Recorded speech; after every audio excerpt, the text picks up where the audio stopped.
ប់បានតោះធ្វើសំររះស្មីពេលដែលអស់នៃរាំងស្មីអំសូនឈឹងអនក្តីរំពឹងនឹងបានជួបទៀត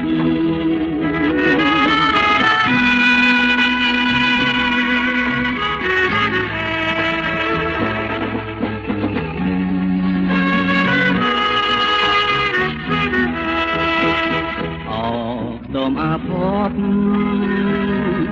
ធ្លាប់បានតោះធ្វើសំររះស្មីពេលដែលអស់នៃរាំងស្មីអំសូនឈឹង